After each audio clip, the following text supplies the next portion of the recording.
गुजरात के वडोदरा में अकोटा ब्रिज निकट बेकाबू डंपर ने कई वाहनों को चपेट में ले लिया, जिससे हड़कंप मच गया। वडोदरा के अकोटा ब्रिज निकट एक डंपर चालक ने गलत रूप से वाहन को रिवर्स लिया और पुलिस की पीसीआर वैन, रिक्शा समेत के 2 वाहनों को टक्कर मार दी। डंपर अचानक बेकाबू होकर अन्य वाहनों से टकराया, जिसमें 2 वाहनों और एक ऑटो रिक्शा को नुकसान पहुंचा है। अच्छी बात यह रही कि हादसे में कोई हताहत नहीं हुआ है, लेकिन पुलिस भी सुरक्षित नहीं होने पर कई तरह के सवाल उठे हैं। आज जे मौतना सौदागर तरीके आज भारदारी वाहनों रोजना અહીંયાથી જઈ રહ્યા છે।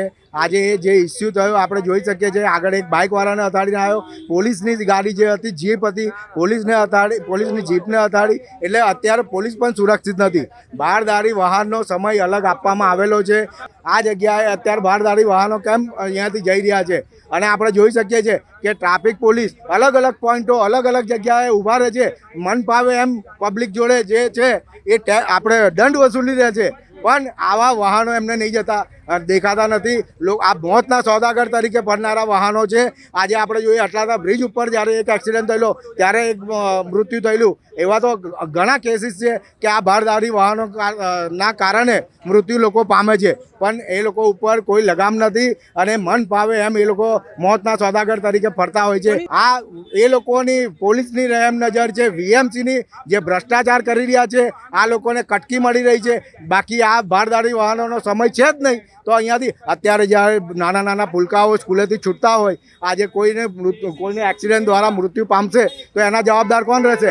આજે હું તમને એ જ કહેવા માગું છું કે આ લોકોને તાત્કાલિક ધોરણે બંધ કરાવે અને જ્યારે લૂંટ જ્યારે ચલાવી રહ્યા છે અને પબ્લિકને જ્યારે દંડ લે છે તો આવા લોકો જોડે દંડ કેમ વસૂલાતો નથી?